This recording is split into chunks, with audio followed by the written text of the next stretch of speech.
Actually 22A వల్ల ఎవరికి sir ఉపయోగం ఏంది? అసలు ఏంటి 22A అనేది? 22A was a part of the digitization of records. Okay. British వాళ్ళ హయాం నుంచి 1911 నుంచి హ్మ్. గవర్నమెంట్ బీఆర్ఎస్ గవర్నమెంట్ ఉన్న టైంలో 22Aలో ఈవెన్ ఆంధ్రాలో కూడా ఉందనుకోండి, అన్ని చోట్లలోనే గవర్నమెంట్ ల్యాండ్ రికార్డ్స్ అంతా డిజిటైజ్ చేశారు. పేపర్ నుంచి డిజిటల్ ఫామ్ అయితే తీసుకొచ్చారు. ఓకే.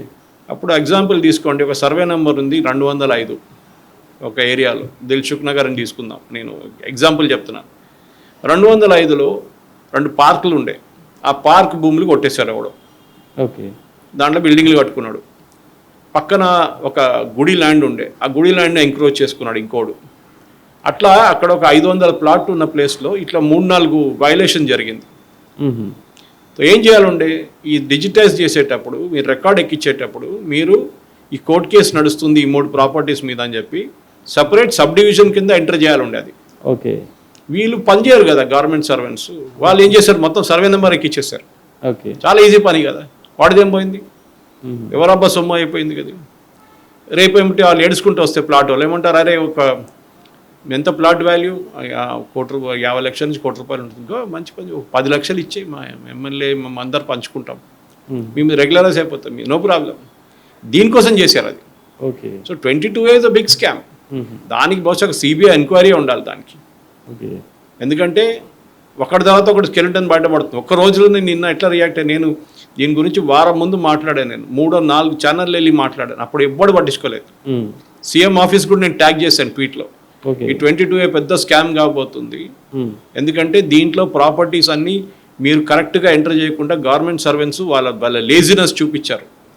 మొత్తం సర్వే నెంబర్లో 500 ప్లాట్లు కూర్చొని నేను ఎంటర్ చేయాలంటే నాకు టైం పడుతుంది, మొత్తం 500 వేసేసి ఒకటేసారి 22A అయిపోతుంది, కథ తర్వాత చూసుకుందాం. ఇంకోటిదో ప్రాబ్లం ఉంటుంది, ఈయన రిటైర్ కూడా అయిపోయి ఉంటాడు ఇప్పుడు దాకా చేసిన మనిషి. సో మనం ఏం అర్థం చేసుకోవాలంటే గవర్నమెంట్ అనేది ప్రజల కోసం పనిచేయాలి. Okay, for the people, by the people. ఇది కాదు కదా ఇక్కడ జరిగింది. ఇప్పుడు 22Aలో జరగలేదు. ఎందుకు, స్కామ్ ఉండే అది. దానికన్నా ముందు బిల్డింగ్ రెగ్యులేషన్ స్కామ్, ల్యాండ్. ఇది ఎట్లా అయిపోయిందంటే ట్రాఫిక్ చలాన్లు కట్టకపోతే మీకు డిస్కౌంట్ ఇస్తారు లాస్ట్లో, కట్టినోడు పిచ్చోడు. ఓకే. నాలాంటి వాళ్ళు చాలా, నాకు ఇప్పుడు దాకా 2 చలాన్లు వచ్చినాయి 26 సంవత్సరాల్లో, నాకు 2 చలాన్లు వచ్చినాయి నా జీవితంలో. ఆ 2 చలాన్లు నేను గంట సేపట్లో కట్టేస్తాను నాకు SMS రాగానే. ఓకే. కానీ కట్టినోడు 50 చలాన్లు పెట్టుకుని తిరుగుతాడు, వాడికి లాస్ట్లో డిస్కౌంట్ ఇస్తారు 50%.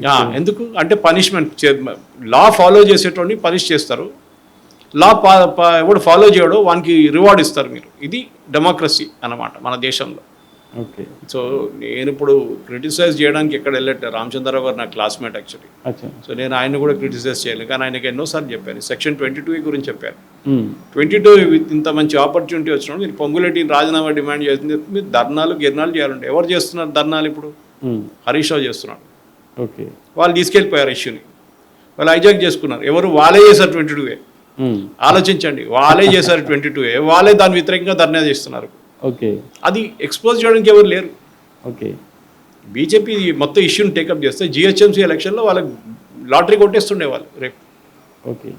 ఇప్పుడు గవర్నమెంట్ ఎందుకు భయపడుతున్నారు, ఎందుకు రేవంత్ రెడ్డి ఇంత టెన్షన్ పడుతున్నాడు ఇవాళ పొద్దున్న నుంచి నిన్నటి నుంచి, నేను ఏం రెస్పాండ్ కాకపోయినా మంచి పొంగులెడ్డి సడన్గా ఎట్లా లేచాడు ఇప్పుడు నిద్ర నుంచి.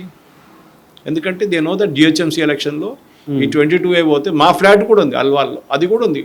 ఓకే. ఎక్కడో డిస్ప్యూట్ ఉంది, ఆ 191 సర్వే నెంబర్లో ఎక్కడో ఒక డిస్ప్యూట్ ఉంటే మాది కూడా వేసేసిండు దాంట్లో తీసుకెళ్ళి. ఎందుకు, డబ్బులు గుంజుకోవడానికి. తహసీల్దార్కి డబ్బులు ఇవ్వాలి, రిజిస్ట్రార్కి డబ్బులు ఇవ్వాలి, మినిస్టర్కి డబ్బులు ఇవ్వాలి. మాకు ఓపెన్గా చెప్పిండు, ఎమ్మెల్యేలు మినిస్టర్ డబ్బులు ఇవ్వాలని చెప్పినట్ట.